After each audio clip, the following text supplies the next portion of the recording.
I feel like scoot up here. What's going on, world? It's your boy at Big Game James _36, and this is Big Games BS, part of Den Media Group, presented by AlphaMaleJacks.com. AlphaMaleJacks.com is the go-to website for all things performance related. You're a guy, you're over 30, you're not feeling the same way. You're feeling your energy level, testosterone levels a little low, estrogen levels a little elevated. What you need to do is go get your blood work checked. The way you start any kind of program for health and wellness needs to start off with making sure you have your blood work done, all of those different things checked out. Go to Alpha Male Jacks. We can put you on a nutrition plan, supplement plan, all kinds of different things to make sure that you are in your peak top medical condition as we go on. Inside the world's greatest cigar lounge, Goodfellas Cigar Lounge. I was up here last night, Tuesday night's karaoke night, ladies night. We was in here getting after it. Yeah, if you would have been a member, if you were here, you could have put down a bottle of 1942 with me. The tequila. What up, Woody? You could have, so we put up a lot of Macallan. A lot of alcohol was getting drank last night. My partner Scott, a lot of good stories. One of the good things about cigar lounges is a lot of elite lives are being told. It's one of the lovely things that go down in cigar lounges. So it's a great place, fun place to be at. Dope environment. We'll have music playing this weekend. Make sure I tell you, I think we got my guys, Timmy, aka Dash Pressure. Oh shoot, we got a Caribbean group going from 8 to. How's that gonna work? Oh, that's the food. We got a Caribbean food. Oh man, Friday night gonna be popping. Got a Caribbean food truck, and then we got from 8 to 11:30, and then that's Pressure from 10 to about 1. Yeah, that's Precious. Them boys bad. Anybody who came to the tailgate in Orlando, the block party in Orlando, I got some plans for them. I'm gonna go ahead and put it out there for them again. Tell them I need them Labor Day again. We're gonna do. I don't know. We'll talk about it here shortly, but FSU did a schedule release, and I can finally do my big game weekend again in Tallahassee. Wayne Johnson, where are you located? I might be able to help you out. I might be able to tell you where a good cigar lounge is. Shout out to my barber today. I'm going to go get my beard taped up. Glasses make you see things better. Like, my beard is fucking terrible, man. Like, it looks like, and I think the glasses bring more attention to my face now. Like, so I'm like, ugh. In Blacksburg, Virginia. That's where is that where Virginia Tech is? Blacksburg, Virginia?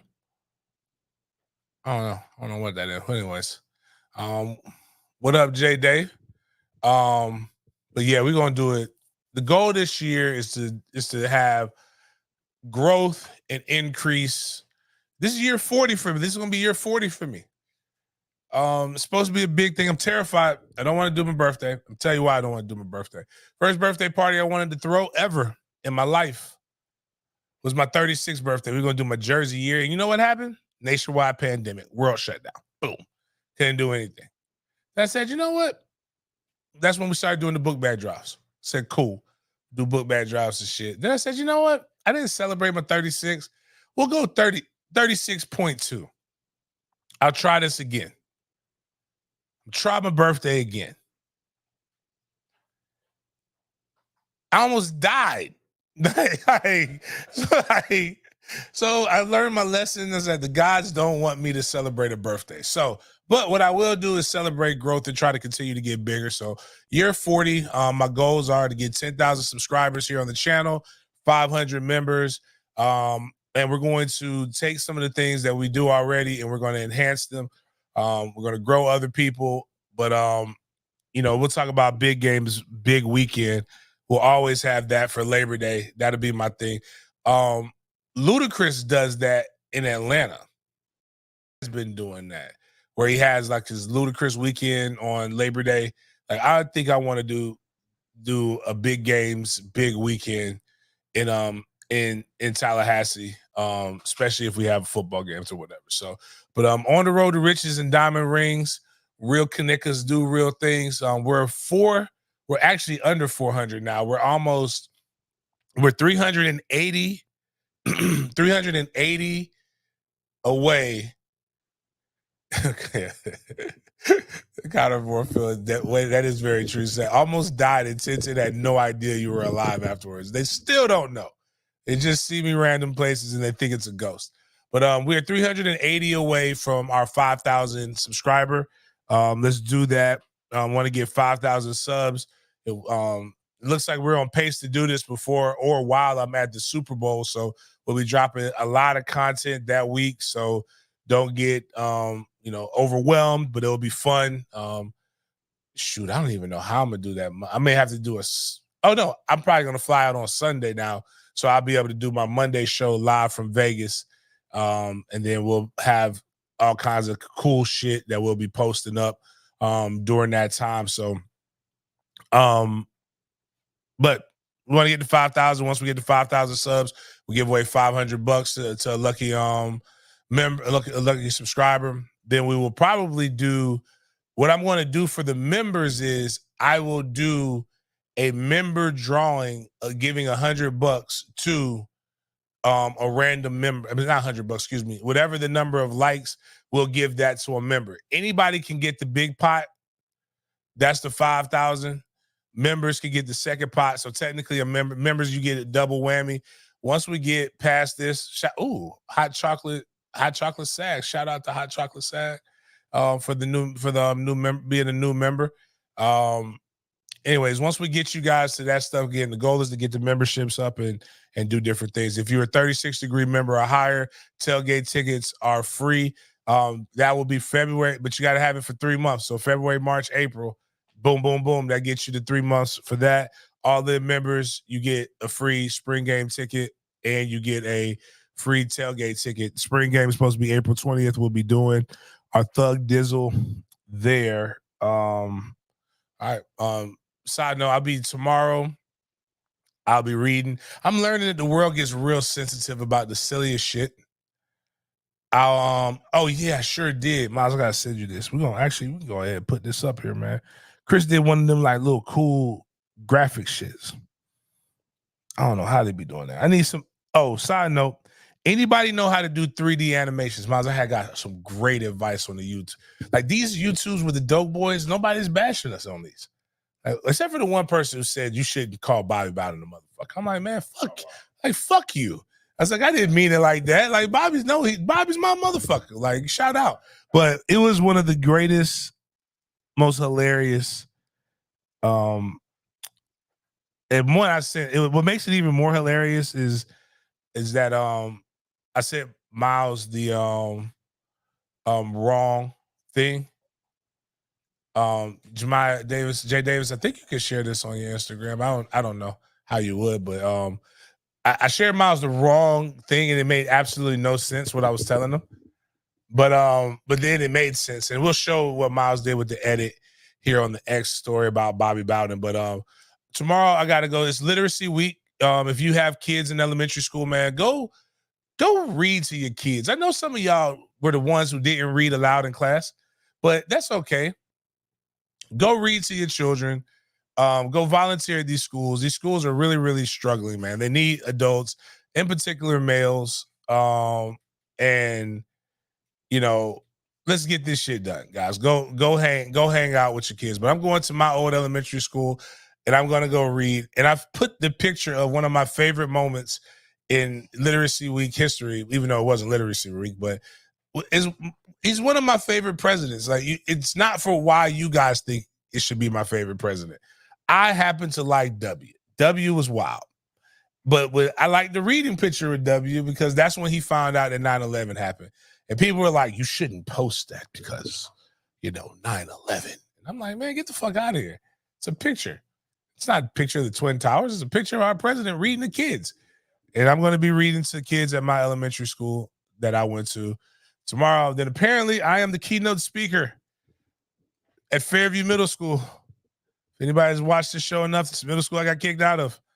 I am the keynote speaker for the Black History program, February 23rd. I have no idea why they want me to speak to children. And yeah, Eric, my homegirls, Rogue Noel made that for me. That was the joke. Me breaking news being on 3-6. You know, I'm not gonna be like, wow. Shout out to Chris on Monday. Chris was perturbed at the Sporadics was a little upset with the reputables. He went off. Anyways, you got to go. I don't even know if they record those spaces, but I was just listening. I was in the audience, like, wow, my man is mad. But yes, I got it, Chris. I need you to respond to me though about Buddy in Vegas and the other stuff too, though, when you get a chance. But yeah, it was dope. So that's little housekeeping notes there. Please subscribe to the channel. Tell a friend to tell a friend. Please consider becoming a member, like Hot Chocolate. One thing I would love for you guys to do, you don't have to, but like, let's not be those people. Like, put pictures up. Like, don't call yourself Hot Chocolate Sag, and then now we got people in here wondering, Hot Chocolate, and then now you're a dude. You're like a 6'7" dark chocolate dude. And they're like, because they're thinking you're Hot Chocolate Sagittarius or something, and that's something that a woman would say.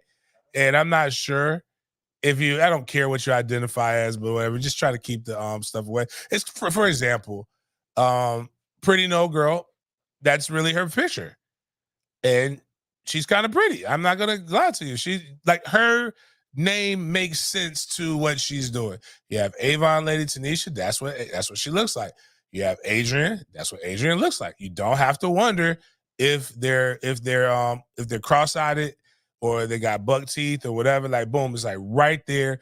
Or unless it's like a channel for you to, like, you're just making it. I'm just saying it would help. Like, but or if you just like a kid, South Florida, no. Shout out to my guy. He's not a subscriber. We should change that. He's a whitey, but it's okay. He has an FSU logo there. It's not saying his name. This is all I need to know about this person is that they're South Florida. No. All right, I'm cool with that. Eric got his picture, big clutch. He's not showing a clutch. He's showing something in there. I don't know what the picture is. I can't really see it. I need to zoom. Can they give me zoom with these? Everything's cool, but anyways, just sorry, randomness. On to the next set of topics. Oh, whoa, that was terrifying. I read that like I read it backwards. I was like, was born, then one. Oh, okay. Let's just begin. This is a safe space. The only group that I'm terrified of are the consonants. And the sometimes why, the ABC, like the sometimes whys. Like, them cats, y'all got it, man. I love them cats, man. But yeah. Damn, Till dog. Shoot. My dog Till said Adrian and Avon, fine as AF. But anyways, on to the next thing. Today's show is going to be a little bit loose. If you're not used to this, we're always loose. I put that up there. Oh, I think we already spoke on that one. I just don't like her. But I guess while we're talking about, I have Future up there, man. Anybody else is 5? Well, he's not 4 anymore. 5-year-old smooth as mine. Killer got girls choosing already. Killer goes up to school. I go up to pick Killer up yesterday from not elementary school, from his pre-K. And I knew about Abby. Abby's red dot. I'm actually kind of excited about going to Abby's birthday whenever she has it. But Abby comes in there, and Kai's leaving, and the little girl who's helping says, "Hey, Kai, can I have a hug?" Abby stands up and says, "What about his girlfriend?" And I said, I'm looking, I'm like, oh. And then the little teacher says, "Who's his girlfriend, Abby?" "I'm Kai's girlfriend. I deserve a hug." And I'm like, Killer got him choosing. I love it. I was saying, but Abby's 6, so I can't say the normal vernacular that I would want to use because I don't want to imply that Abby's not wholesome. She's 6, but Killer got him choosing. I love that shit, man. That felt good. Sorry, proud father moment. I don't know how you guys feel about your kids. I love my kids doing that Mac and shit. And Kayla is like just no words, just cheesing, smiling. He's not like Trey. Trey is like, get off of me. I know I'm fine. I know I'm handsome. I don't want you. I know I have great skin, great hair. I don't want you bothering me. But yeah. But anyways, I like my sons. That's what we do. They pull chicks. I think it's the Spanish. I'm gonna give them the Caribbean Spanish in them, mixed with a little Florida swag. It helps. But we did Dope Boys yesterday, so if you're looking for some entertainment, you got a little drive. If you can listen to Cat Williams and Uncle Shay Shay and all these other people give you straight gossip for men, give you gossip for 2 hours, you can listen to Dope Boys. And in this, we relive moments. And if you can post up show the picture first, Miles, and then we'll play. Like, I'm not gonna spoil this part for you, but this is a picture that I've had since 2025. So this picture is almost, what is that? Make this. Picture's 19 years old almost. In July, this picture will be 19 years old. So in this picture, that's Donnie Carter. This can let you definitely know this was early 2000s or mid 2000s. Donnie Carter's in a tall tee, working out. Like, yeah, that's what I'm like. This is the most weird workout. Yeah. There. So it definitely makes. We're doing passing. It makes absolutely no sense. It used to fuck up our trainers. We wore the baggiest clothes to work out and live in, and the tightest football gear that you could possibly wear. Right. So that's Xavier Lee, for those who don't know. So in this picture, we're getting after it. This is after workouts. If you're at FSU now, this was we had to move because they were doing something to the fields. So we went over there. We were working out where the volleyball beach pits are, I believe. Or was that the practice? I don't think that was the practice field. I'm pretty sure that wasn't our practice field right there. But anyways, we were working out. Zay is absolutely ripped. Like he's getting the BJ Dean, the other fullbacks behind that. The guy with the low haircut, don't disregard him with the baggy ass long sleeve shirt. Don't even worry about who that guy is. You can take a guess in the comments if you're not sure. But Zay is over that thing ripping it. Did not know what was going on and what would happen right there. But it's so funny with these interviews is that moment in time, I have a perspective of what my life is going on at and what I'm trying to gear up to do. And he has a perspective on what he's of what he's doing. And you got a chance to hear that live. It is so dope. Like, I can't wait. I don't even know. And what's crazy is, Matt Myrod, who we did last week, he hits my inbox first thing this morning. Yo, you're killing it with the interviews. Who's next? Bitch, I don't know. I don't know, man. I have to get somebody to say yes, Matt. But it was cool. And you hear stories that you never knew you would hear. This story right here is fucking hilarious. Could you play I'm going to give you this teaser. If you haven't watched it, I'm not bragging on myself. It's fucking great. I'm sure it wasn't funny at the time, but the shit is fucking hilarious now. So you got to hear what my guy X, everybody we asked to give their favorite Bobby Bowden moment. And this was X's favorite Bobby Bowden moment. What's your favorite Bobby Bowden story in general? I'm in the office, QB office. We're watching film with Coach Dickey, me, Drew, and some of the other quarterbacks. And Bobby Bowden walks in behind me because we had that grease board behind, and he draws up a stick figure on how to throw the deep ball. Coach Dickey over there taking a picture of it. Like, it's just the best artwork ever. It's literally stick figure. Like Greg Carr, you throw it high, he'll go up and get it. If it's underthrown, at least he can come back and try to make a play on it or get pass interference. So he explains all this, and then he turns to me and says, "You got that, boy?" And walked out. He slapped me in the face. What did the 5 fingers say to the face? What? Slap! Bobby Bowden made that brilliant artwork, slapped me in the face, and walked out. I was laughing. I'm like, man, this isn't funny. Like, I'm willing to risk my career to go drop his ass because he just slapped me in front of everyone. So when I get up there, Bobby, I haven't forgot. We got some words to figure out. That was great. I definitely was not expecting to hear Bobby Bowden treat one of the top prospects that Florida State's ever recruited, like Rick James treated Charlie Murphy. But hey, things work out like that. So it was like I said, I think it was extremely hilarious. I loved it. Yeah, I don't know, man. I wish he was here to like try to like say, Bobby, like, why?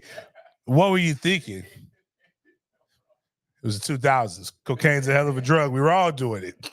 We were all slapping people in the face. Man, I'm trying to tell people, I feel like I'm a pioneer of this. And it's not to suggest that Bobby wasn't all the wholesome shit that y'all believe. But it's to say that Bobby wasn't this all shucks softy that y'all just think he was. You don't get to the position that Bobby Bowden was in by being a pansy, by being a pushover. Bobby was fucking hilarious, man. It was just wild, man. Like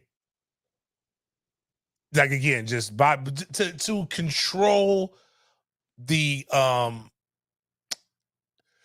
wild bulls that he brought in, you have to have a bit of ruthlessness. So you know, but then again, you know, like I said, people in the Bible, there's only one man that's named to be a man after God's own heart, and that's David.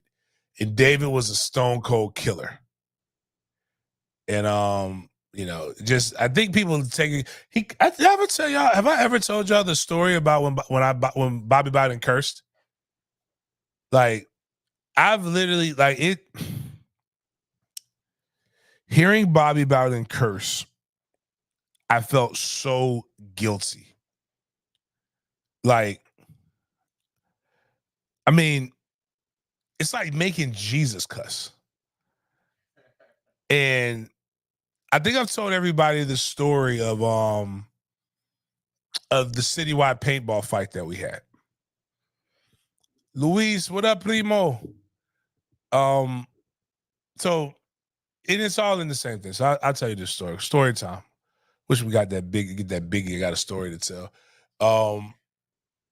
So we're not supposed. So the old guys come in and they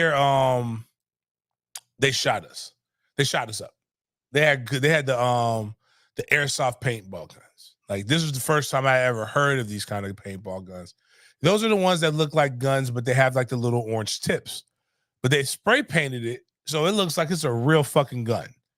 And they come down and they shoot up Burt Reynolds.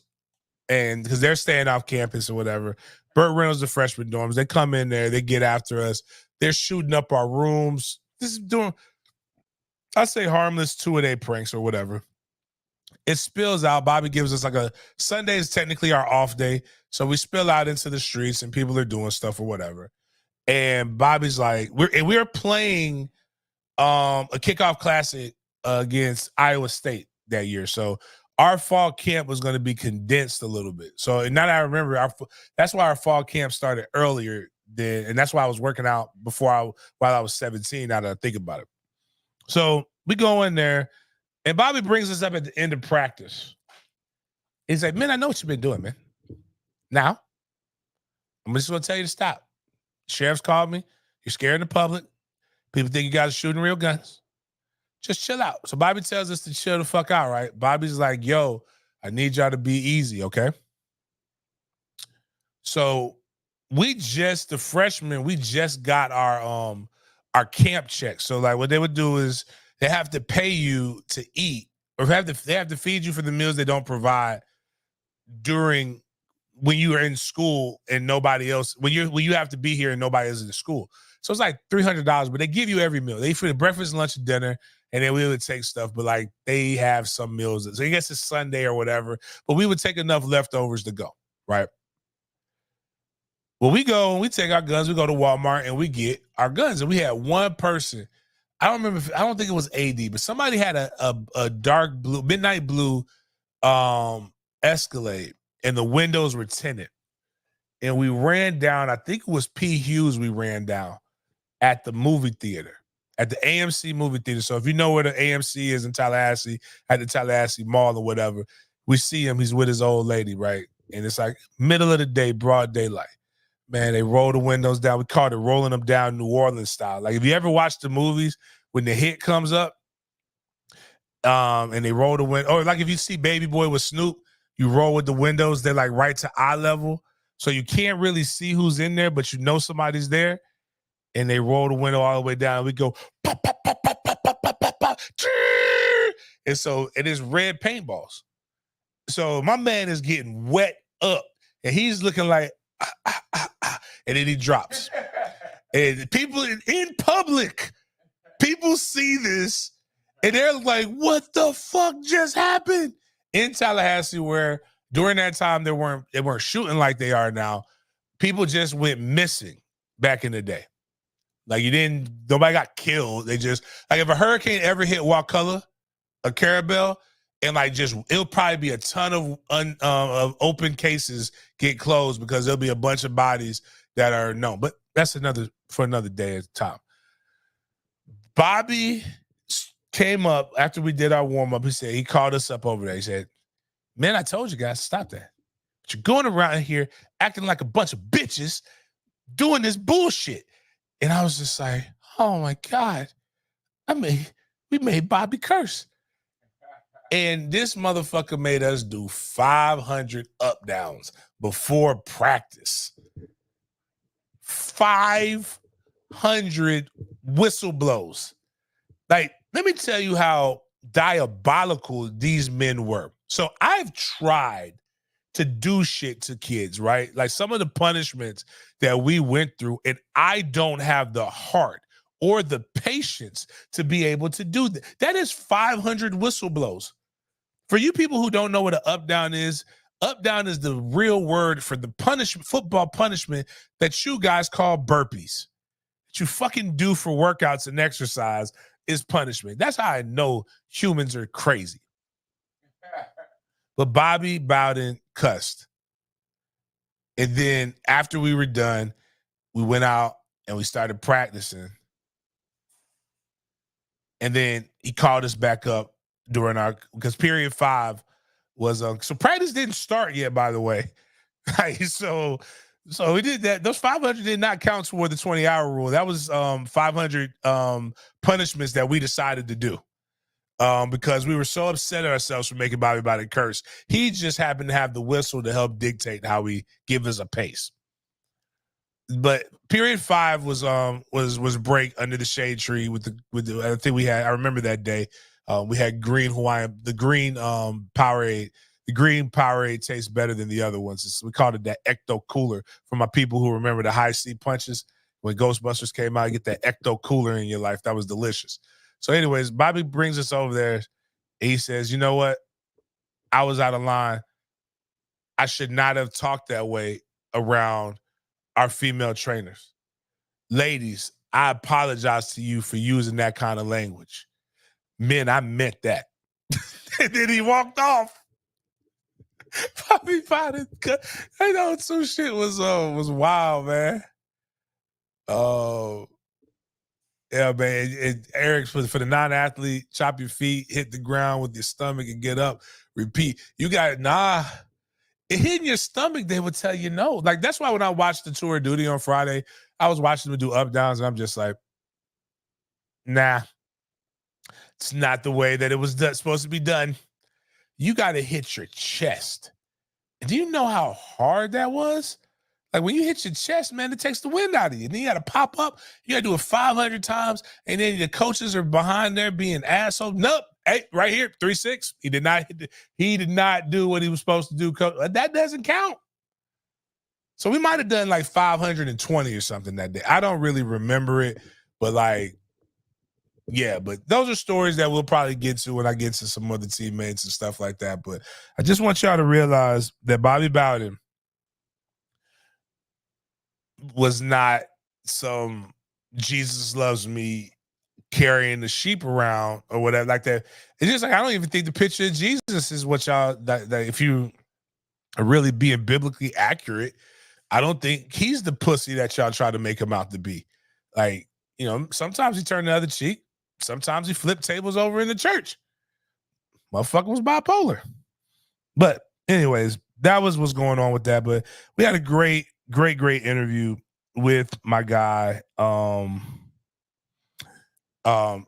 Xavier Lee, and we'll try to get another one here shortly. People who are pissing people off, you know, it's off season. So with the off season, there's list Twitter that comes around. Guy named Aaron Torres. Of course, Fox Sports hates Florida State right now. Until we come in the Big Ten, then they'll love us. He has a national college football recap show from 11 p.m. to 2 a.m. on Saturdays. He also hosts the Aaron Torres Pod. He's the owner of Aaron Torres Media, writer, CFB, college basketball, and he is a best-selling author. He looks like I thought he looked. He's very pale to be a Torres. We need to get him fixed on that. Yeah, I think the ACC schedule releases today, so we'll be talking about that in more detail on Friday's show. But Aaron Torres decided that he wanted to drop his top 20, his way too early top 25 for the 2024 season. In his tweet, he puts you can actually, well, you don't have to click on it, but you can just leave that up there. A lot has changed in college football since Michigan won the title. Nick Saban retired. Kalen Dober and Jed Fish left contenders. The portal has gone wild. His number one team, I have no problem with, is but I don't think they are number one. But this is definitely showing you a Fox Sports bias. He puts the Ohio State Buckeyes. Number 2, he puts the Georgia Bulldogs. Number 3, the Oregon Ducks. Number 4, Texas Longhorns. Number 5, without Nicholas Saban, with a new coach from the West Coast who doesn't even understand that the Southern hospitality, with a team that everybody is bitching about that has been completely and absolutely gutted by the transfer portal, he has Alabama Crimson Tide. He thinks the team is being slept on. Number 6, Michigan Wolverines. Number 7, I actually think they should be higher, but Ole Miss Rebels. They did have had a phenomenal offseason and return a lot. Number 8, Clemson Tigers. He believes in Cade Klubnik. I don't know why, but whatever. That's cool. Number 9, the Utah Utes. Number 10, Missouri Tigers. If you look at their schedule and what they've got going, they've been building up some stuff. 11, the Notre Dame Fighting Irish. 12, the LSU Tigers. 13, the Miami Hurricanes. I'll be blunt. I'm buying a little higher on Miami than most. I know Mario Cristobal's in-game coaching is, as the kids say, sus at times, but the talent is there for another jump. The O-line greatly improved. Top running backs perished for Fletcher Jr., leading receiver Xavier Reposado. Miami made a splash of all splashes, adding Cam Ward late. If Cam Ward is as good as I think he is, they should be your ACC title favorite. 14, Oklahoma Sooners. 15, Penn State Nittany Lions. 16, Arizona Wildcats. 17, Tennessee Volunteers. 18, Oklahoma State Cowboys. 19, USC Trojans. And at 20, Florida State Seminoles. There's no doubt that Florida State had a brutal December. Know how I said earlier that no one had a better last month than Brian Kelly and LSU? It goes without saying that no one had a worse month than Mike Norvell, who got left out of the 14 playoff, saw a couple of his top recruits flip on signing day at the Orange Bowl. And it's not hard to look at that team and think that Florida State's best window, at least for now, has closed. The amount of talent leaving the program is insane, ranging from likely first rounders to stalwart quarterback Jordan Travis. And there is still talent coming in. I'm just not sure that I trust transfer quarterback DJU to keep them atop the ACC standings, especially with a challenging schedule that includes Clemson at home, Notre Dame, and Miami on the road. Heck, even a game against Norvell's former school at Memphis won't be easy. Love it. I absolutely love it. Unlike most Florida State fans, I don't like being ranked early high. Being ranked high early, because it leads you to be disappointed. I like to earn that shit. Like, go out there, and it just helps with the Mike. This is why I think Mike Norvell has to be a villain this year. It's got to be a villain. I love it. When we won in 13, does anybody remember where Florida State started the season off that year? I'll tell you, in between 15 and 20 for most of the season, in most rankings before the time of that start. Love it. Go earn every piece of it. I don't even know where the fuck to put them at. Now, I'm not going to say Miami's beating us, and I'm not going to lie and say Clemson is better. I think Miami actually, I'm starting to lean that Miami game should be harder than the Clemson game because of where it's at. And I absolutely do not believe in K Klubnik. But I also know that these guys have a thing to do. I mean, I think they understand that what these lists do, and nobody does it better than Big Game Boomer, by the way. I may start getting into list Twitter as well. I can keep fighting it and fighting the good fight, and I can keep losing. Because who doesn't like a good list now? It seems like everybody loves the list. So he gave a list. He also put words there. And it gave clicks, it gave watch time, it gave a whole bunch of other shit. And I need you guys to get baklava. So I need more content. So we may go into some lists, man. But here's what I don't understand. Is while people talk about what we lost, and we lost a significant amount, but people don't talk about what we played, which is also a significant amount. And the fact that Florida State brought in right now, which is a top 3 transfer portal class with more coming in. And if all signs point to the way that they're supposed to point right now, Michigan will be open. The Michigan job will be opening up. And probably another job and probably more kids will be hitting the portal very soon. So, but that's just Aaron Torres, another list. I think it's wild, but nothing's more wild than what's going to happen. And I predicted this. I told you guys this after we got hit and slapped with sanctions. More sanctions were on the way. I told you guys then that Georgia and Miami were likely targets. Ohio State is in this crosshairs as well. Georgia just got hit with violations, and their violations range from flowers and balloons and hotel to impermissible coaching. So now they're hitting Georgia athletics. People always report minor violations. July 1st, 2023 to December 31st, Georgia reported 17 level 3 violations across 9 sports programs. Georgia listed 6 in the same 6-month period in 2022. A coach called a rising senior in a violation listed June 26th, and he was barred from calling the recruit for 14 days.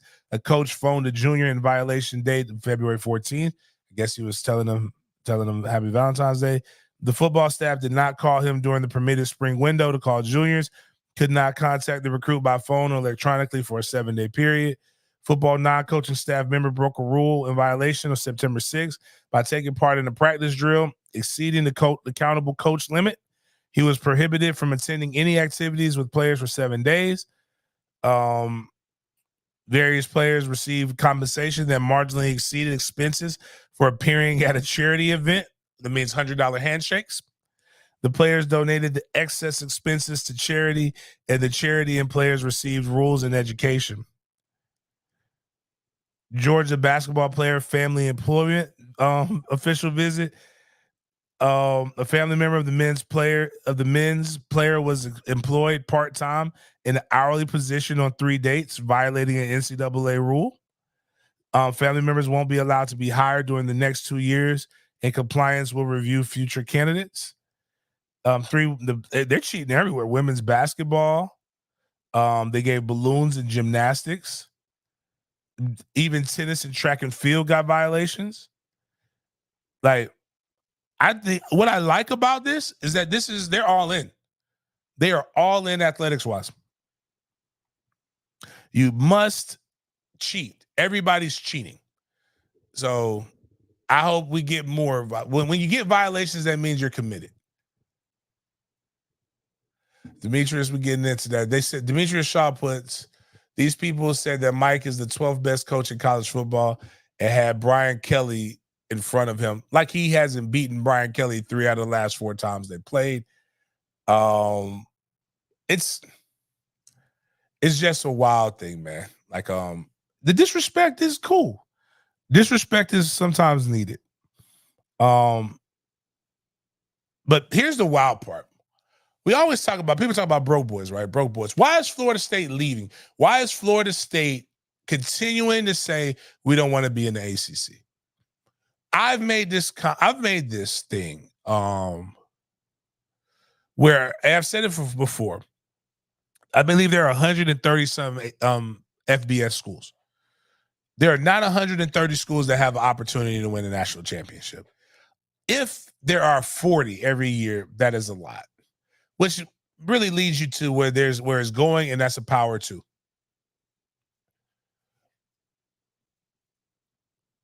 Now, to learn the information that's available now, which a lot of us didn't have,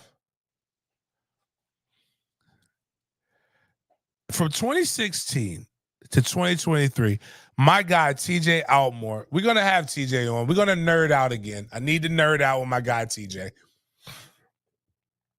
TJ posts the highly concentrated college football viewership from 2016 to 2023. The total Nielsen rated viewers. He says, check this out, gang. 50% of football viewership comes from just 18 teams. And so if you could put up the just the graphic so people can see the graphic. Those are the 18 teams listed. Those are what we should start considering the box office boys. We're not at 100 on YouTube yet. That's 100. There are people watching on the other social medias too. We're at 89 on the tube. Alabama, Ohio State, Georgia, Michigan, Notre Dame, Oklahoma, LSU, Penn State, Texas, Auburn, Florida, Wisconsin, Washington, Florida State, Tennessee, Southern California, and Oregon. People talk about, and this is why I always tell people, you have to be careful with how we describe things. It's not just the TV markets. That's a part of it, but it's also who is the draw in the TV markets. I can tell you as a child watching Florida State and Miami games in New Jersey. I can't talk to you about watching Rutgers or anybody else. The draw, these are the schools that draw regardless of the market that they're in. Tallahassee might not be a top 100 television market. Actually, they would call it Bainbridge, Tallahassee, if I remember correctly. Jacksonville is, but I can tell you this much, UNF and JU are, even though Jacksonville's a top 50, but top 40 market, I believe, we're still not pushing nothing like this. 50% of all the money, 50% of all the viewership, which should equate to 50% of all the money, should come to these schools. This is why a bitch got to know her worth. Like, it ain't just talking that I'm bad. I'm not the washed up. We're not the, no offense to anybody who is in these positions. I am not here to tell you that you will not find your prince charming. Actually, I will use a male example and a female example to make sure that nobody's offended. But we are not the chick that used to be fine that's got 7 kids from 7 different baby daddies. That's over here telling Kevin Samuels that she deserves a guy who's 6'4", makes 6 figures, and can take care of her kids. That is not what we are. We are not the dude with no job, 4 baby mamas that he has to pay child support to somehow, with no car and no prospects, with one tooth that's in the middle of his mouth somehow, dead center, and a lazy eye. We are clearly one of the 18 baddest bitches in America when it comes to college football. We're not gonna sit here and wait. We weren't bad in high school and then gained 100 pounds. We are literally the finest motherfucker around. And that's why Florida State is making the fuss. That's why they're doing the things that they're doing. That's why they're making the moves, because there is a case that even more so with this, Florida State can make a case that the ACC is so fumbled their fiduciary responsibility that you can't even get a better contract with 2. So right now, let's go. What's 50%? What's 18? What would be the math on that shit? What would be our percentage of that? So 50, let's just go divided by 18. So we have, let's just say 3%. So 6%. That's what we are. So 6%. We literally, the conference, the ACC, and if you add Notre Dame, you technically have 9%. 9% of TV viewership goes through the ACC. And you couldn't negotiate a better contract than what you got.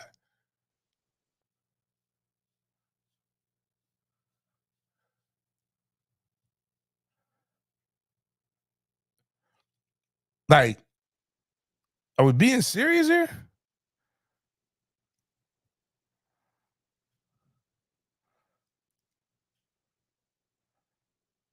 Yeah, I was trying to see what George is talking about. I know George just sent me something. I thought he did. But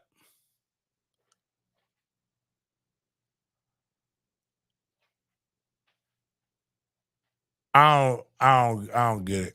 I don't understand why it's even a big deal. We got that going, but we're not only are we very good in that, we're very good in softball. Where we're not going to ever let the disrespect happen is with our softball rankings. This is an unapologetic Michaela Edenfield fan club. We were ranked 14th. I'm not mad at the other schools until we can beat Oklahoma. Oklahoma deserves to be number 1.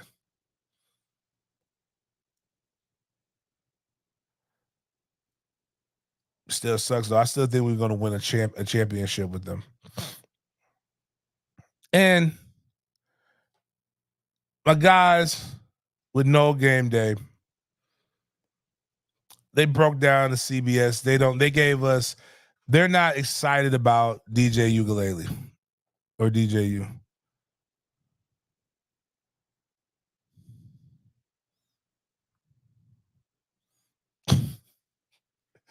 That's funny. That is funny, man. They're like, Florida State fans are upset. Why don't they like us? Stop worrying about it. Stop worrying about being liked. Just be. Like, I don't care. We don't care. Like, what we need to do is embrace the villain role and embrace the role of being able to get ready and go kick ass. That is basically what we got to do. Fuck them. I don't want to be that wise. Everybody's always picking on me guy. Like, it's the beautiful thing about football is that there's a very easy way to prove everybody to show like, hey, you were wrong. Win and then let them know why you're winning. Be a terrible winner. Don't be a gracious winner. Don't be that was it Juan Carlos Espinado, the Texas coach. Fuck that. Go buy. Listen, Mike. You took back a tradition that I really did like. The good, the bad, and the ugly. Where we go up to our logo. I wonder if they're fines. I'm gonna talk with Coach Mr. Alford. I'm gonna talk with Mike Alford. Because we can raise funds as a fan base. Wouldn't it be fun, right? As a fan base, right? You know, we got battles in, cool. Do that. Subscribe, pay them their bread. Go to Chris, give Chris the money so that, you know, Chris can help get players NIL deals. I'm not even gonna talk about that bullshit that I was listening to last night in the spaces. Not Marvin. Marvin, my guy, that's my man, 100 grand. I don't fuck with that other one. Y'all know that for a fact. And if I stop, put it like this, if there's anything that I'm associated with and I stop fucking with them, trust and believe that I don't fuck with them for real. Like, and it take a lot for me to not fuck with you no more. That means you a whole fuck boy. But if there's funds, we need to raise the funds as a fan base. Right? Raise the funds like I want to see us jumping on fucking logos.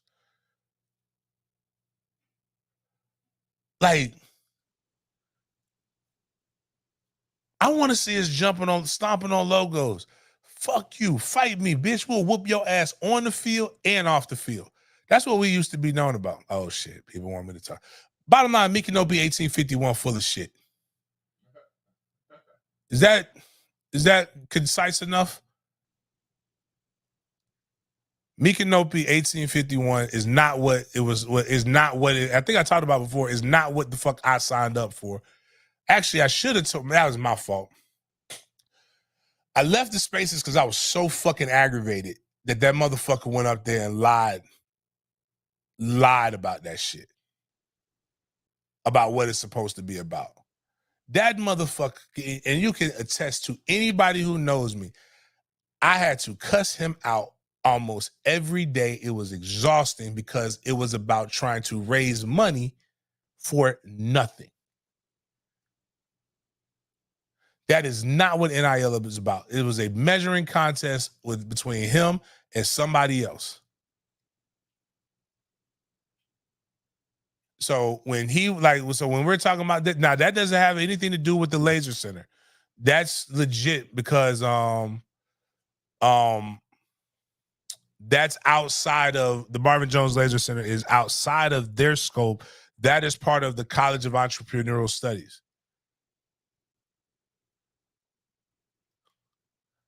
But fuck that guy, man. And not Shade. Shade legit. Shade Tree legit. That's my guy. Shade Tree legit. But Shade, no, I don't fuck with that guy because Shade called me beforehand. But I would never stop somebody from fucking with somebody else because my relationship might be different than your relationship with that person. But I know this. I'm over here getting yelled at. You over there worried about book bag drives in the community and doing this shit. You ain't worried about Mickey-No-Be 1851 like I am.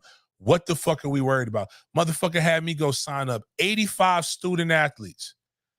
85 fucking student athletes and not get one fucking deal. Like, they don't know who the fuck he is. I use my name and reputation to go out there and, along with Chris as well, to go out there and tell these guys, hey, man, sign this. Talking about looking over contracts. Bitch didn't look over not one motherfucking contract. We was over there looking over contracts, using lawyers that we knew, doing things off the strength of us, not for fucking free, not worried, legitimately not worried about money. Legitimately not worried about money. Not saying, oh, it's not about the money, and then trying to figure out how to get some fucking money. You worried about that damn Den Media Group. Bitch, I'm worried about how the fuck I feed my goddamn family. You goddamn right. Mickanobi 1851 is supposed to be about us helping guide the kids after they got their contract.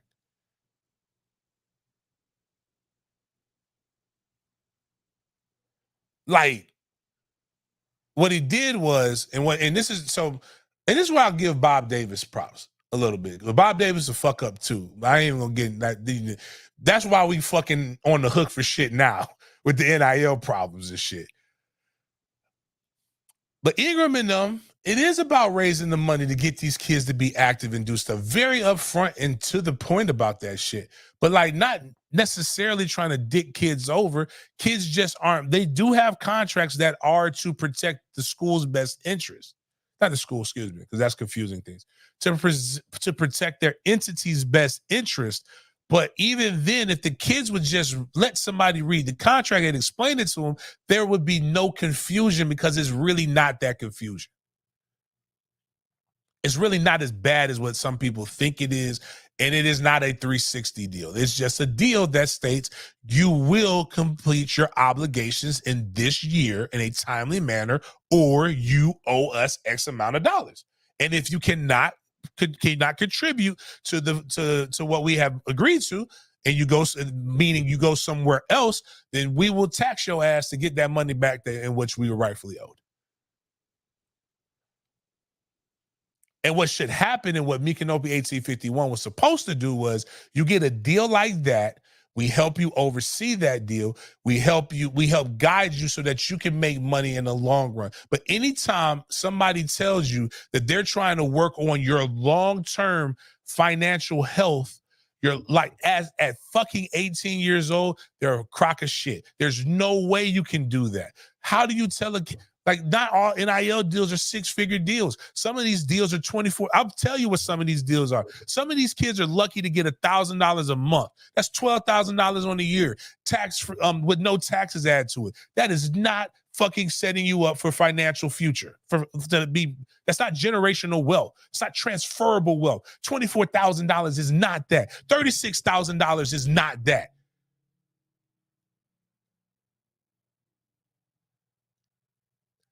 How do I know? I'm a motherfucker who's 1099. I can tell you exactly how it works. It's literally the same exact, literally what I do. This is why when I first started, I said, I am the original NIL. It is literally what I have been doing since I left college. Literally. To have a kid sign up for a whole life insurance policy, only making $4,000 a month is fucking robbery. What you should do is show them how to lay out their taxes the right way so that they can keep the maximum amount of money.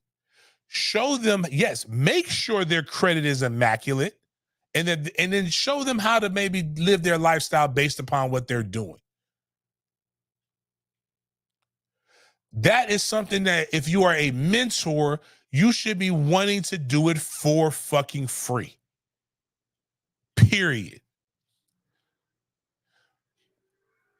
But when you're an old guy that used to have something that don't have nothing now, you try to leech on the people's names, you try to do these different things, and you're mad that it doesn't go the way that you wanted to go. When in turn, you should look in the fucking mirror and realize that you got a shitty-ass name. Your name's so shitty that you can't put your name on Facebook.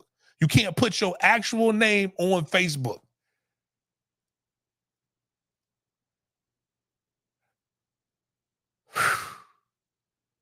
That's enough of that. That's not even really what I wanted to get into. And that's not even scratching the whole fucking surface. But the other part of it is you like drama so much and you talk so fucking much that you don't realize who you talk to. This motherfucker right here, I tell you, Mike Underwood. That's the guy who's with Mickanobi 1851. Talks so fucking much. He goes, that one thing you better realize, if y'all was in that space, Lamar Glenn was in there. Lamar Glenn, fullback. It's a fucking fraternity. Big Pat Chad can call me tomorrow and I still pick up the phone and talk to him like nothing happened. I love Freddie Stevenson like a little brother. Freddie could call me right now. I'll do whatever I said. Freddie knows he can call me and I'll give him whatever advice he needs. Freddie talked to me about nonprofit stuff, all these different things. And I said, you know what? Boom. flourish. It's not just to Freddie, it's almost to anybody. Anybody has called me and said, James, how do I start a pod? I need to buy this equipment, this equipment, this equipment. I said, no, you don't. You need a fucking phone, go to StreamYard, get you some good AirPods, start off like that. Start off with an opinion. Start off being able to hold a conversation. I give so many people free game without even having to have anything given back to me. So that's why when I hear people say bullshit, like I'm like, oh, that motherfucker thing. Like, all you gotta do is ask me, I'll help you. People ask, that's why I hop on Spaces. I hop on Spaces to listen because I remember what it was like when I got started. T-Pain got this song called Karaoke. That he brought up. He's like, why you don't hop on my song and make it hot for me? He said a piece like that, like I do on your song. I wish people would hop on my shit to make it hot. So I do that to people because those are some of the things that I wish would have been done for me. And 9 times out of 10, I make other people's shit better than my own. And there's no hatred on it. There's no ill will. It's like, yo, do your thing, flourish. But going back to what I was speaking on.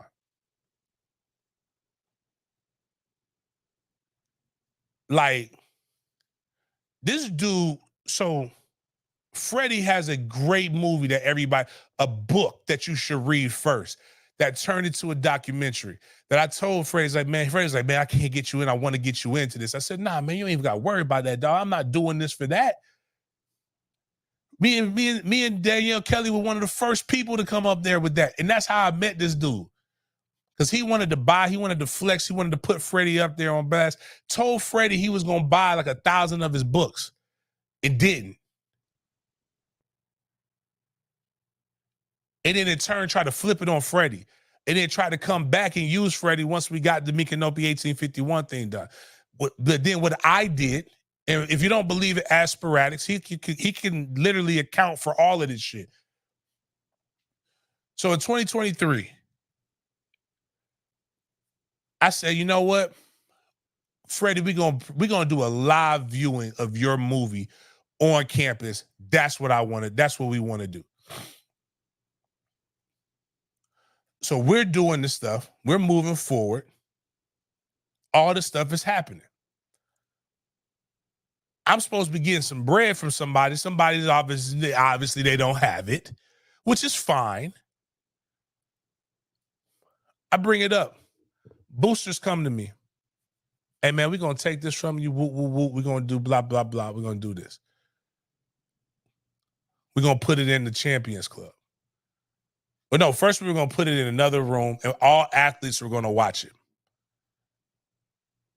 Then we're going to put it in the Champions Club to make it bigger, make it more. But then they figured out who I was fucking associated with. And the whole plug got pulled up under it, from up under it. I was very mad about that, but I'm still, I picked who I picked. I picked my sides. I ride with it. I ride with my guys, regardless. Somebody might not fuck with you. They ain't got nothing to do with me. If I'm rocking with you, then I'm rocking with you. Whatever. We're going to make this happen. I'm going to make this happen regardless.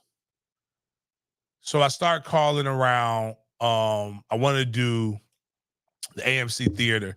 I'm like, all right, we can go rent that, blah, blah, blah. But then that's when we had the hurricane hit in October. And they canceled school, they canceled all these different events. And I mean, it was some shit. They didn't tell me exactly everything that went down until afterwards. They had to be politically correct. Trust me, the boosters were afraid for a little bit because I was livid. But it didn't happen. And then there was no time for it to happen even more. And this motherfucker goes and tells Freddie that I dropped the ball. I wasn't doing this. I wasn't doing that. I was jealous. I wasn't really looking forward to him. And I wasn't looking into like literally talking to Freddie. And Freddie's like, nah, man, bruh, this don't even sound like you talking about James. This don't sound like James. And so I remember exactly where I was at. I was pulling into the hotel that I stay at all the time, 4 Point Sheridan. And Freddie called me and told me all of that. I think I called Chris, and I didn't even want to talk to Mike. I text Mike. I said, I'm going to tell you this, Mike. Don't call my phone. Don't hit me up again. I bet not see you. I said, one thing I don't like is when shit come back to me about what I said and what I did to people that I know I didn't do. Now, luckily, this man knew my character, and he knows exactly who I am. And he knew I wouldn't do that. He knew if I had a problem with him, I would tell him I had a problem with him. And he was actually also being updated to the date about the event that we were trying to make sure happened. I said, if that's how you do business, I don't need to do business with you because I'm going to end up fucking your ass up. And I don't want to and I know when I beat the shit out of you, I'm going to jail. And I left it at that. So when I hear people say, shit like that on a spaces, it really makes me angry. I almost didn't even get on the space, but I did tell my guy that I was going to do it. And I do fuck with Marvin Shade Tree. That's why when I tell you the stuff about Shade Tree being crazy and being a fun time to hang around with, that ain't no bullshit. I ain't got me and Shade Tree cooler than a motherfucker, man. I fucks with Shade. But some of the people that Shade be around, or that person that Shade be around, I can't speak for conversations that me and Shade may or may not have had about that person.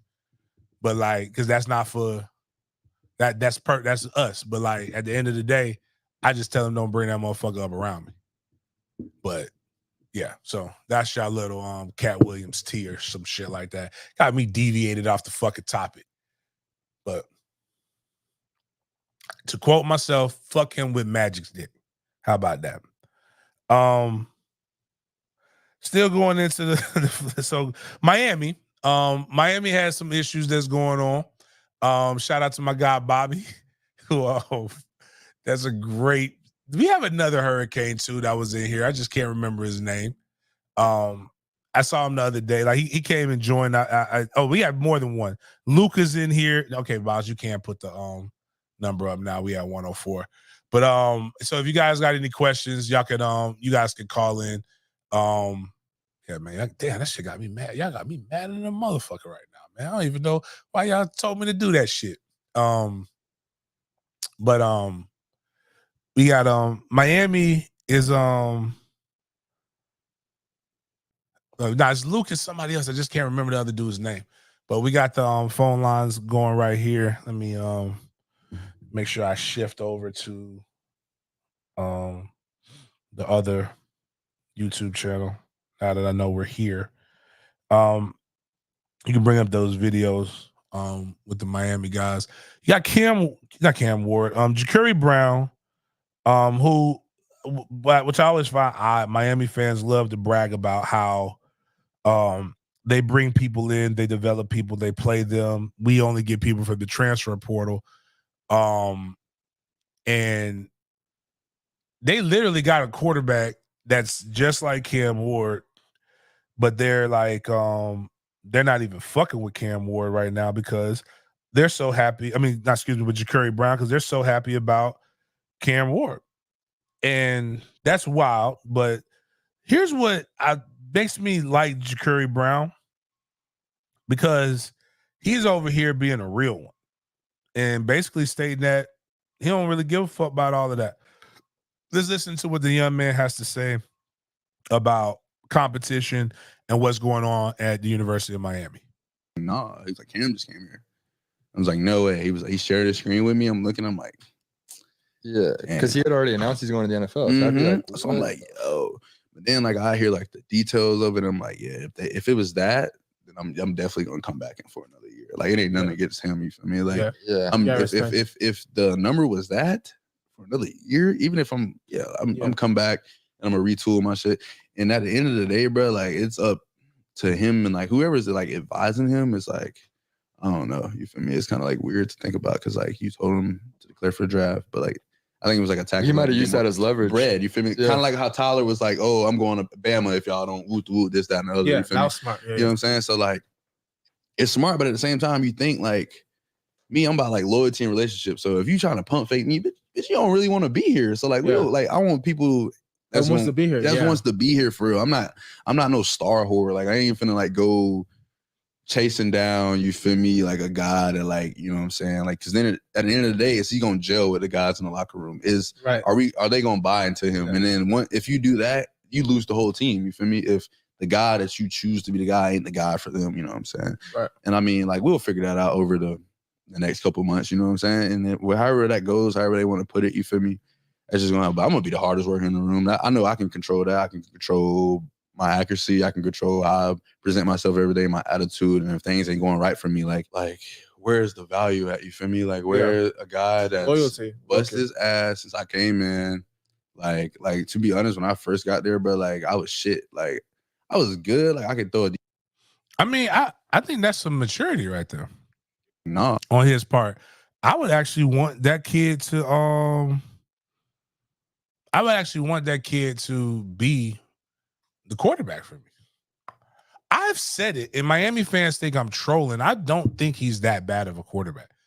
I think he's not in a system that's been conducive to his abilities, but I do believe that he's actually pretty good.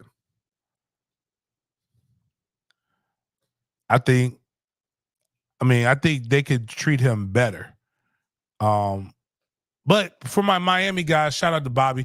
I want to give a brief history. I love history, man. I was a history major. And like, you know, everybody's got iconic mascots, right? So like, you know, in the back in the day, there was some things that were a little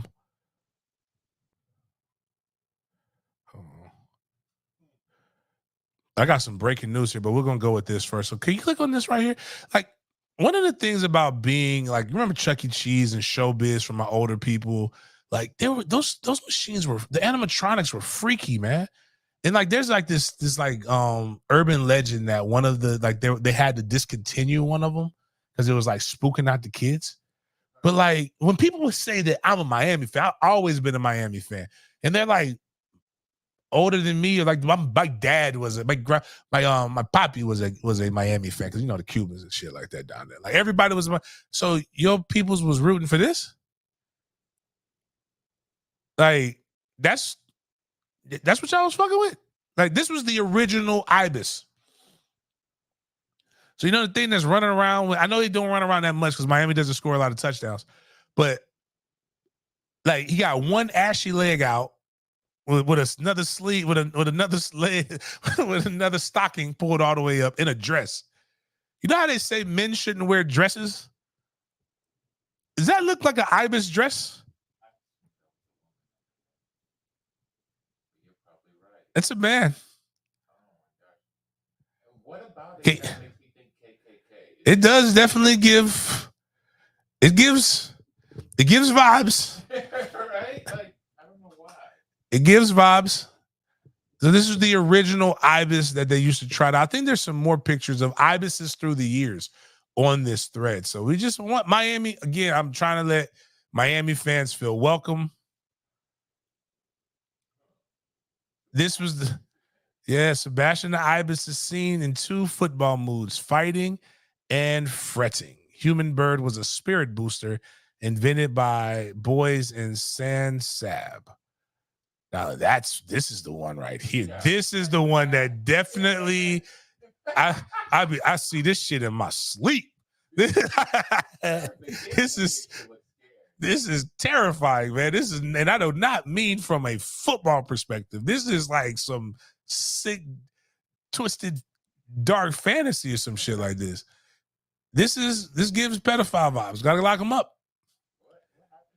I don't know. But I mean, you got to think about it like this. If you're just going around, a grown man in a dress, in a bill, trying to be around kids, probably get arrested. Probably have a white van with tinted windows. Pedo bird. Oh man. At least there was a period that the team was good. Brief, but good at the same time. The mascot sucks. The mascot now is a lot better than than it was then. The ibis is because the ibis is supposed to be the last bird to leave and the first to come back during a hurricane. I guess if that's what your life looked like, if that's what you look like, you don't have much. Brett McMurphy put out the odds for the Heisman Trophy winners, so Miami fans have zero excuse. There are, it's lined up. Jacksonville's own Carson Beck, 7.5 to 1. Texas quarterback Quinn Ewers, 7.5 to 1. Dylan Gabriel, 10 to 1. Will Howard, 12 to 1. Jalen Milroe, 12 to 1. Nico Pia, another one of the Simone Pineapple Boys. Shout out to the Pineapple Crew, 15 to 1 from Tennessee. Jackson Arnold, 18 to 1. Jackson Dart, 18 to 1. Garrett Nussmeier, 18 to 1. Noah Fafita, 20 to 1. Riley Leonard, formerly of Duke, now at Notre Dame, 20 to 1. Cam Ward, University of Miami quarterback right now, 20 to 1. That's if he beats out our guy that we just was listening to. And Connor Wegman, 21. So the only people who have a quarterback with Heisman Trophy odds, according to FDS Sportsbook, is Cam Ward. So currently, I guess right now, Cam Ward is the best. So Miami boast the worst mascot, the best quarterback, best offensive line, best defense, best everything. So Miami should have no excuses for not making a college football playoff.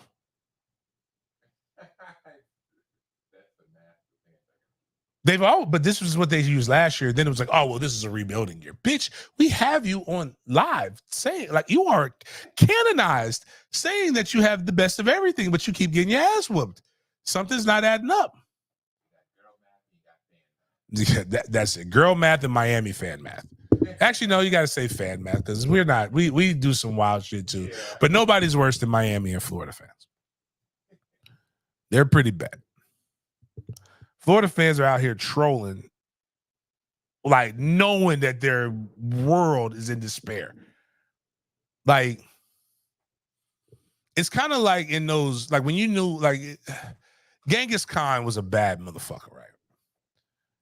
And you knew, like his thing was, you surrender, you straight, right? You surrender, you straight. But if you don't, I'm gonna kill fucking everybody. And like your person doesn't surrender, right? Because the reason why the leader wouldn't surrender, because the leader and his family will become slaves or they'll get tortured and killed, right? So he wants everybody. If I gotta die, we all gotta die. Fuck that. We're gonna die together. No, bitch, you gonna die. But whatever. Imagine be like, this motherfucker just won't die. And now you sitting there looking and you know that he's gonna eventually win. They're like stalling you out. And you know, and you got to get up every day and watch. And then, boom, August rolls around, and the football season's here. And now you got to get your ass whooped every week. That's what Florida fans have to look forward to.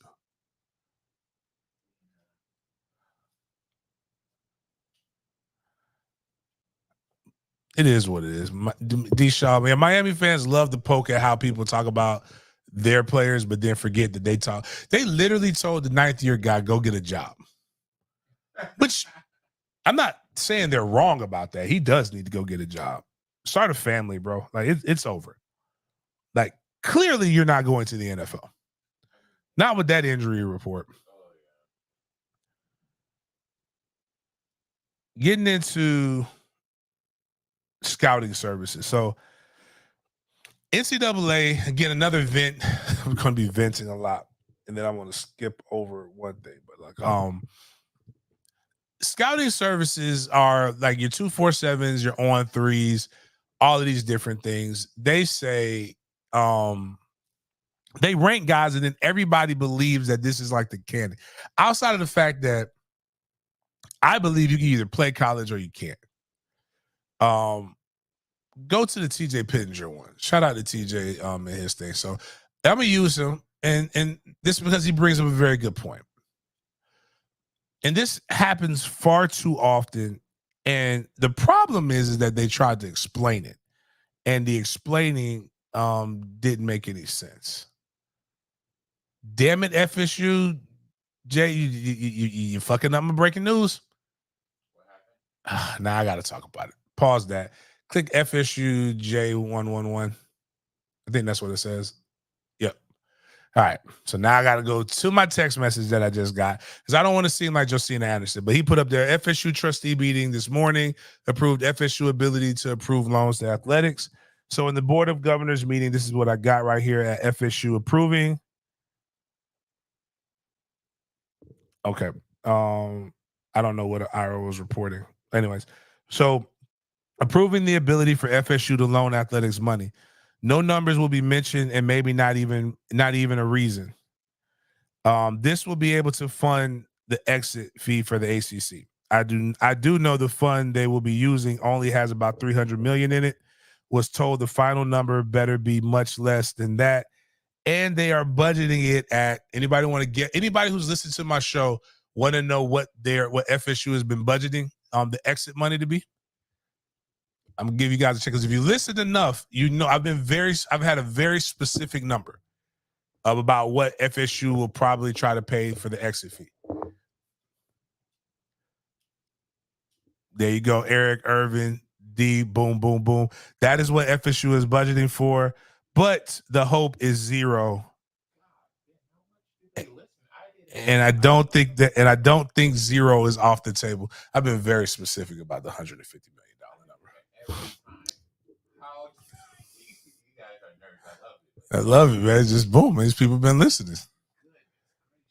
So I just happen to have. There are people who have sources, and there are people who have sauces. I have sauces. That's how I can get you. That's how I can get you. If you're in the fifth quarter, you knew about Florida State practicing in Jacksonville, like before everybody else did, and you had a fucking contract. So not only do we have that, like I get contracts. I can tell you all of this stuff. Wayne Johnson, that would be so great. It'd be like Trading Places. Where they did the whole bet for $1, like to ruin people's lives.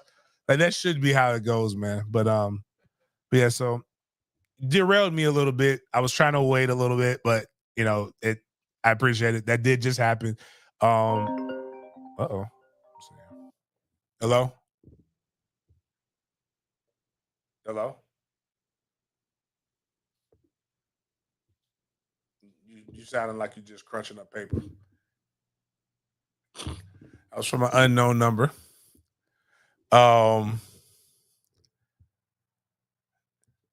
Anyways, so going back to what we were talking about with the recruiting. So TJ Pittenger put up and this unknown. Hello? Hung up again.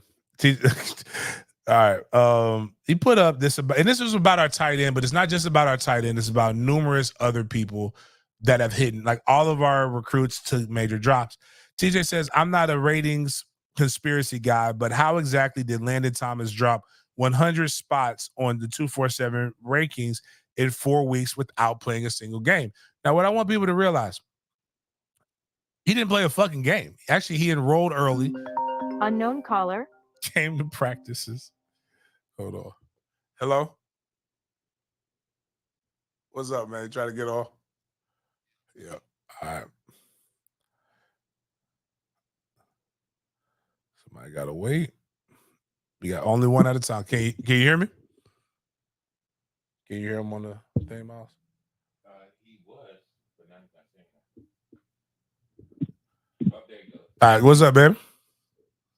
Yeah, so Big Gang, I got two quick questions. One is FSU related, one is Mandarin High School related.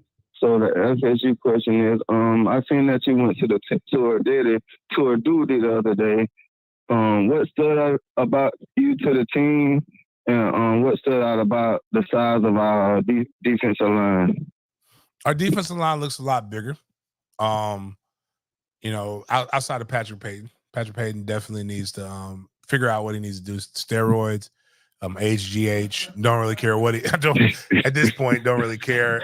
We need to have Storms just say, hey man, listen, son, we piss in October. So just figure out figure out what you need to do up until that point. But outside of that, we're actually a pretty fast team.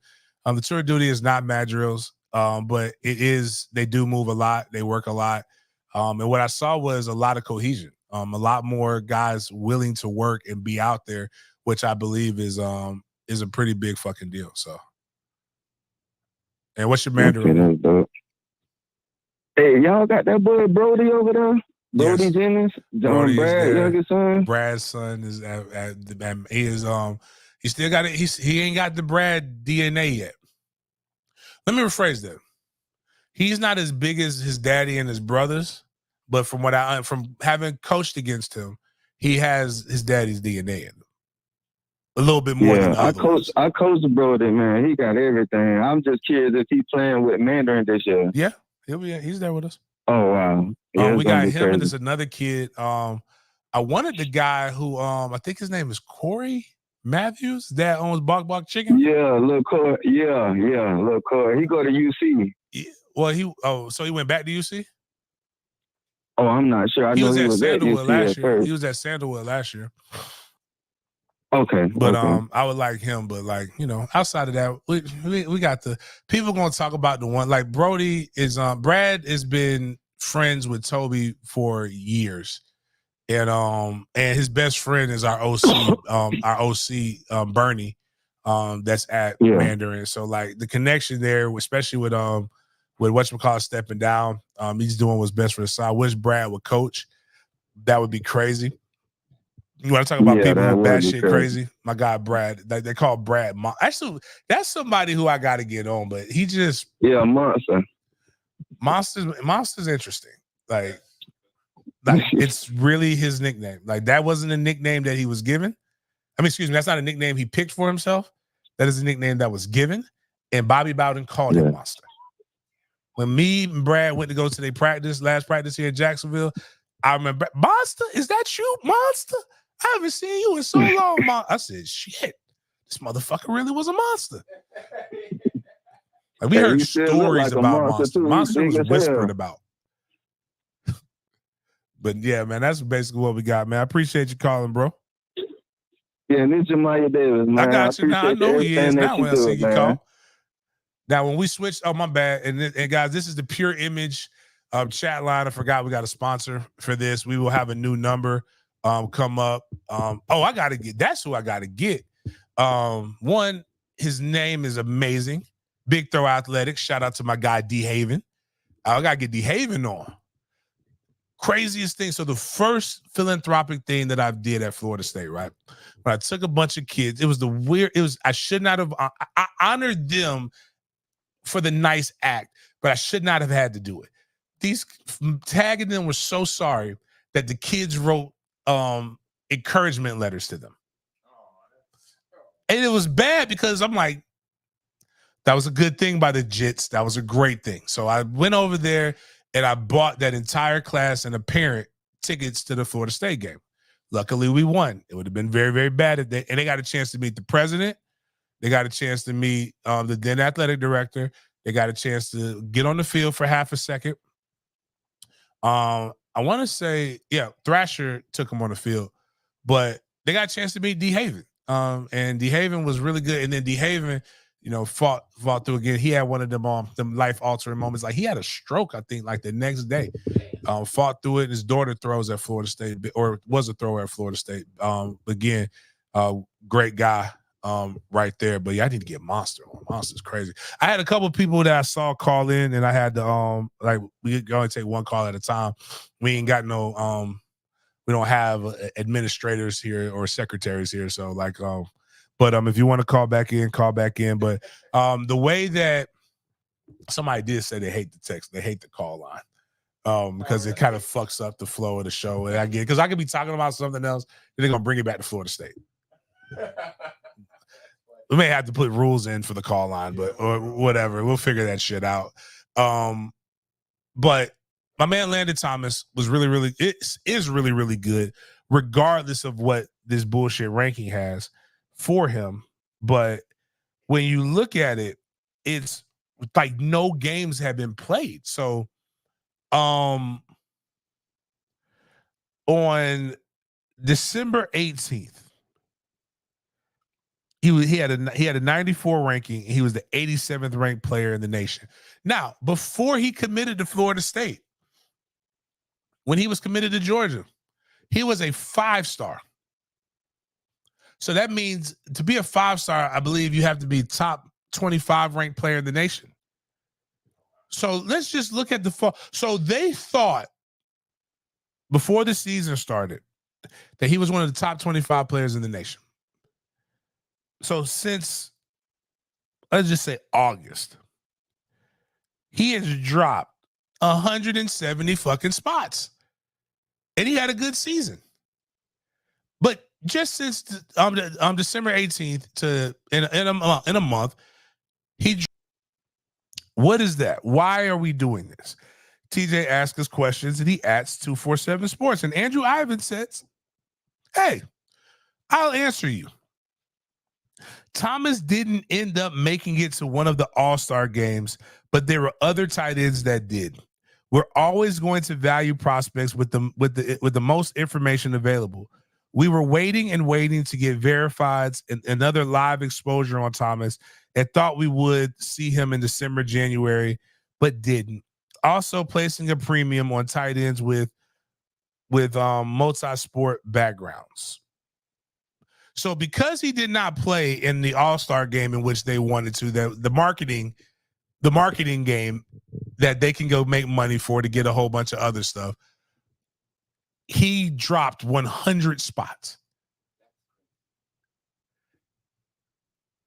He early enrolled to go to college. Like, he was good enough to go to a team that's a top 10 ranked team and get ready to play. But because he did not go to an All-American game, he dropped 100 spots. And this is where, pull up my guy CJ Wilson, and this is one of the greatest things. I know Cat Williams doesn't like Kevin Hart, but this was the whole thing that I have to be Kevin Hart with Shaden Crowder when I'm listening to this, because a lot of times in arguments, I don't think people hear themselves. So like, this is what my face is 90% of the time on social media. This is me. Thing that gets me, you hear what you're saying out loud, brother? I hear what I'm saying out loud. But one thing that gets me, thing that gets me, you hear what you're saying out loud? Like, it's like when they type that with their thumbs, like they had to read it and they're like, yeah, this will explain it. Now, Bud Elliott at least comes out and says, I didn't think the motherfucker was that good in the beginning. That's respectable. But don't rank him as a 5-star. Drop him when no games were played, when you dropped him. There's a whole you know what he did during this high school season? Ball at one of the best high schools in the state of Georgia. Well, he's not the 198th ranked tight end. It's overall top players. Okay. But what I'm saying is, because 3 other tight ends played in a fucking All-Star game, like now they're all of a sudden better. Like, what are the only way that these rankings will truly be, well, I will start to care, is that I always say this, give me, let's say to be a 5-star, there are 75 things that we're looking at. Or no, there's perfect prospects, 75 things we're looking at. In order to be a 5-star, considered a 5-star, you have to meet 80% of those. All right, hold on. Hello? Hello? Oh, Lord. Man, what are you doing? You trying to talk? You trying to call in? Yes. This is going to be hilarious. What's going on? You're on. Hello? Yes. I'm looking for back. Yes. I finally found you. Okay. I want to know, where's the next tailgate? When's the next tailgate? April 20th. April 20th? Yep. That's what I want to know. And I just wanted to say, we really appreciate you and all that rich people like you do in the community. I don't know what rich people like me do. I don't, because I'm not rich. You know how you took like 40 kids to the game? That's because the boosters are really good. We appreciate you. All right. I appreciate you. Let me finish this recruiting segment so I can get to this to the pilgrims that are snowflakes. Well, are we going to sign anybody this year that has 5 stars? Are we going to what? Are we going to sign anybody that has 5 stars this year? Nope. As soon as they sign, they're going to get dropped below 5 stars. So it doesn't matter. Like right now, I'm gone. I'm going to lead a protest.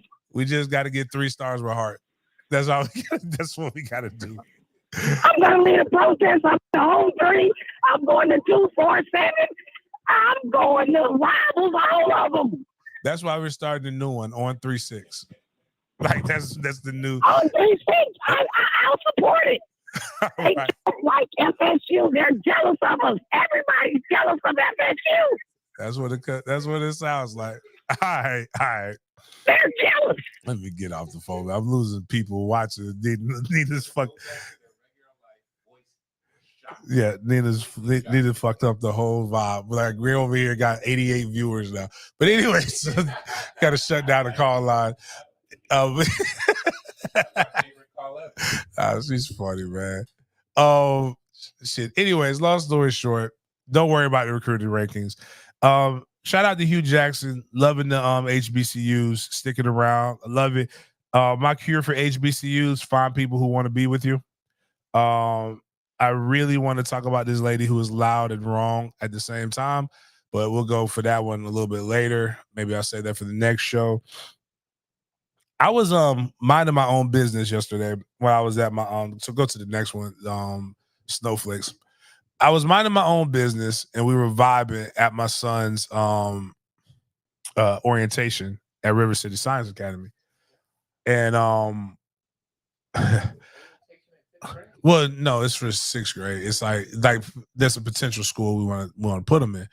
And you go to the Facebook page first. And click on Don. The Don. It's this guy puts in bright red. My boy Joe Richardson. Shout out to him. He put he commented, and so it showed up on my page. And this was what showed up in bright red, so it came up. It said, "I will not be watching the Super Bowl because they are playing the Black National Anthem. U.S. only has one national anthem, period." And I'm like, okay. It's wild because it's just a nickname. That's not the name. Like, it's not. There's so much wrong with this statement, and I want to educate people on it.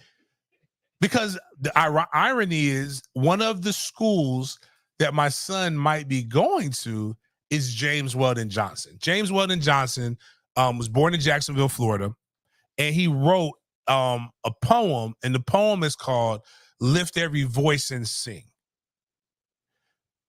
That's what's being sung, is "Lift Every Voice and Sing." And it's a really good song. And it was adopted because a Black man wrote it by African Americans, in particular during the civil rights struggles and things like that, as something that would give them motivation to continue to come out so that people like this man could enjoy fucking football. Because football without Black people is literally mashed potatoes with no seasoning. It's not good. It's the worst. Now you add some salt and pepper in that bitch, put a little gravy on that motherfucker. It is amazing. So it's odd that this is what it is, because it is no different than what also happens at Super Bowls. They sing "America the Beautiful." There are now 3 songs. Now, what's funny is he's mad now, but he ain't been mad the last 5 years that they've sang the same fucking 3 songs. Like, this ain't the first year that they've sang the Negro National Anthem. Or if I wish what they would just call it is lift every voice and sing. So it's actually very motivational. I encourage my white people to go and learn the lyrics. It's actually really good. I promise you, it will not magically turn you black. It will not make the song will not make you anti-white. The song doesn't even necessarily make you proud to be black. It's just literally a really motivate. It's lift every voice and sing till earth and heaven ring with the harmonies of liberty. Let our rejoicing rise high as the listening skies. Let it resound loud as the roaring sea. We have come far.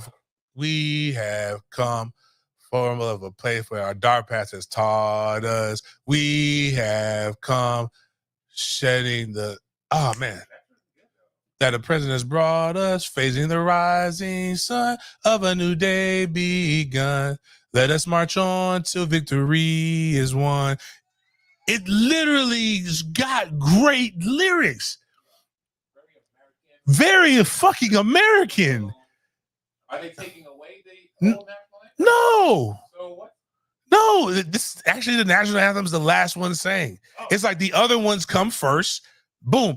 Which, ironically, ever since people have made the fuss about kneeling, I have literally watched people doing the national anthem. Everybody is doing everything except for paying to the goddamn national anthem. And if you have dealt with military and you've ever been on a military base at the beginning and at the end of the day, 5 o'clock, 8 p.m., 8 a.m., motherfuckers do not want to be outside when the national anthem is being played or whenever they're doing this stuff, because you have to stop what you're doing. People are buying hot dogs at games. They're talking to each other. You're doing everything you need to do before the game is done. So it's like this guy doesn't even know why he's mad. He's angry because he believes, like, this is the wildest thing about racism sometimes. He's mad because he feels like somebody else might be getting the exact same treatment. And that's the only reason you can be mad. This is not replacing the national anthem. It is not saying we have two national anthems. It is literally a nickname because it's such a good fucking song. But that's okay, because the day that when I run for president, we are changing the national anthem. We're either doing the West Side national anthem or we are playing March Madness. March Madness will be the new national anthem, because I wanted to start off with dress it up and make it real for me.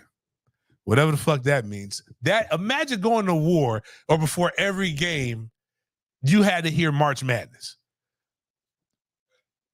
The energy is going to be so much different than hearing the regular national anthem. Primo brings up a good point. I just hate this song because of the tag stuff, but I won't lie. It is, we can actually pick on that. This is what should happen because, again, it's being embraced. And I'm going to be honest with you. Like, again, this is something I like that Taylor Swift is doing this. But Luis says the swag surfing should be the new national anthem. And I agree with him. I think white people have literally snatched this. If you go check out the next thing, Taylor Swift, because I don't even want to talk about the outrage. It's just funny that people and my boy Travis Holmes sings a heavy Negro spiritual song, which is funny. Like, do you think like guys like that white guy would be mad when he finds out that most hymns are Negro spirituals? These aren't Negro spirituals. These are just good Christian hymns. Like, I'm sorry, brother. Like, we sang it, but Taylor Swift is being accredited for swag surfing, like she invented it. That song hasn't been out for forever. And this is what I love about it. Shout out to Jacob Kemaker. What is swag surfing? Everything to know about Chiefs viral dance celebration as Taylor Swift and Donna Kelsey participate. It's hilarious, man. It's like, come on, man. Like, damn, dog. No, we can't have shit. We gave you rock and roll, gave you country music, gave you all this shit, and then now we can't even have swag surfings. Elvis literally fucking took every song. But I will say this, though. Taylor Swift is getting like a lot of backlash for just having fun. Do you know the jersey she wears, right? Travis Kelce jersey. She helps out. The start one, as I said on the news, and as I always say, people keep saying the fullback position is dying, and all I keep saying is the good teams have fullbacks. So if you want your team to be good, go get a fucking fullback.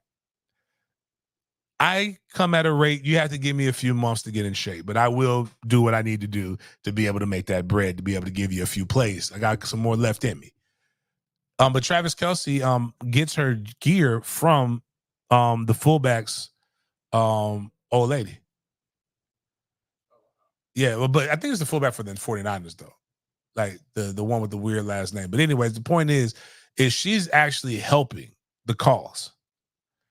And she's not just she's using her Swifties for like a good reason. And everybody's like, oh, she's gaining popularity from the NFL. Like, she ain't got 500 million followers that like listen to it. Like she ain't white. Actually, I don't even want to disrespect her.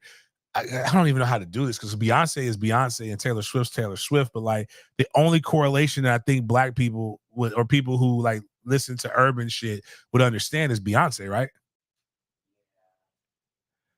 Like Taylor Swift doesn't need any of this shit. Taylor Swift brought a whole new, and for guys who keep bitching about Taylor Swift, let me bring this up. First off, black women, I love y'all, sisters.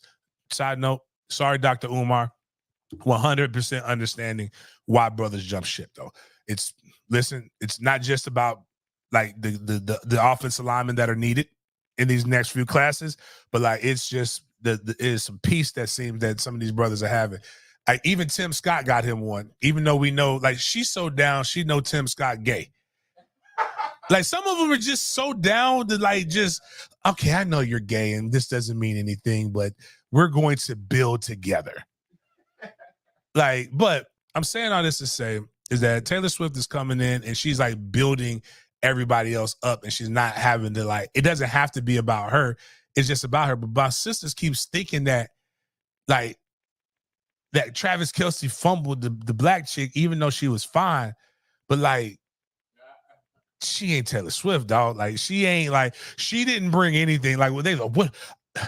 I hate when men say, what do you bring to the table, bitch? I am the table. No, you're not.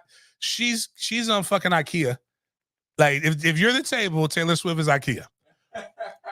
She's bringing all the tables, like oh, they say, oh, just I'm all that and I can what you won't do another man, bitch. I'm fucking Travis Kelce and I got Taylor Swift. Clearly, y'all just got to stop that shit. Some of us really can get what we, I hate to say because I don't mean it in a bad way because she's a beautiful girl. But clearly he did better with Taylor Swift. Like money, accolades. She's not ugly. Like she's just like, she's really nice looking. Y'all can stop that shit. She's not ugly at all. Like chill out. She comes with security clearance. Like, because what happens is apparently that girl's from Baltimore and they're playing in Baltimore and they're like, Taylor Swift has asked that she not be let in the game. And I told somebody, I promise you, Taylor Swift doesn't even know this bitch exists. And Taylor Swift, like where Taylor Swift is at, she could never go. And like, if you tried to come in close to Taylor Swift, you'd get tased. And you'll be saying protect black women or some shit like that. But like, you know, it just doesn't even make sense. It doesn't have to be a competition. Travis Kelce, literally, like he's good. He's doing well. And she's contributing to everybody else. Is it kind of annoying? Un poquito, but it's really good for Travis Kelce's brand and literally everybody who's around them brand. So like, fuck it. Oh, and I say this for fellas, why we got to stop bitching. There's a whole, I don't know what the Swiftie girls look like because I don't know a girl. I don't even know a Taylor Swift song off the top of my head. I'm sure I've heard one, but I just can't tell you a Taylor Swift song off the top of my head. But if she got 500 million followers, that means most of them are women. I would assume. One could deduce. So you know what that's bringing to us, fellas? More women to the game. And more women to the game means your prospects of doing what the fuck you want to do with a woman that likes your interest increases. So embrace the wave. Don't swim against it. That's how you drown. Just embrace it. Love it. They're not making it to the Super Bowl, even though that would be crazy. You know, just vibe. That's all I can say with that. But don't be a snowflake is all I'm saying. And let's see here, what else we got here? Finish up with all of these. You know what? Fuck it. I gotta go get a haircut, eat some Thai food. Nobody gave me credit for almost starting at 9:30. Hey, we didn't have all normally saw them snide ass remarks like, yeah, it's 9:30-ish. Like starting fucking on time, and everybody's like, we're prepared. We give you a good, well-balanced rant to fuck up the whole flow of the show.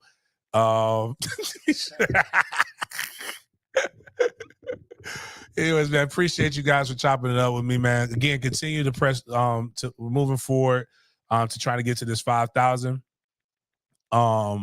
You know, once we get to 5,000, we give away the 500. For my members, we get a chance to get the total number of likes. Again, start preparing yourself for what we want. So, like, we had, I think at one point we had 120 people. Motherfucker.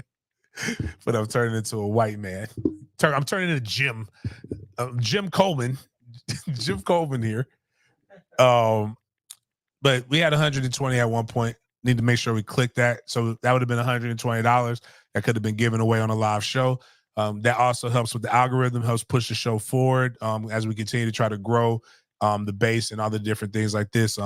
As far as Dope Boys, please in the comments here or on the other shows, please, or even just on the timeline in general, please tell us the different people that you would love to hear from and be interviewed. No shit. We'll have Peter Ward. We will have Snoop Menace. We will have a lot of those other guys. I'm hearing a lot of people say they want Trap J, so I'm gonna try to call Trap and just see what his schedule's like, to see what's going on. You know, other different things that you wanted to. Obviously, I'll be in the Super Bowl for an entire week. What are some things that you guys would like to see while I'm at the Super Bowl? Once we learn who the teams are this weekend, who would be some guys that you would like to see interviewed, or guys that you would like to try to find more information about? We're going to upload a shit ton of content. Same thing with the Combine. Remember, all in members, actually, I think it's only one. My guy, Fatal Jedi, will be the main guy. I got to shoot him some gear too. Again, consider becoming a member. Consider all of those different things, man. Really, really, really appreciate you guys for chopping it up with me, and we will see you guys on Friday.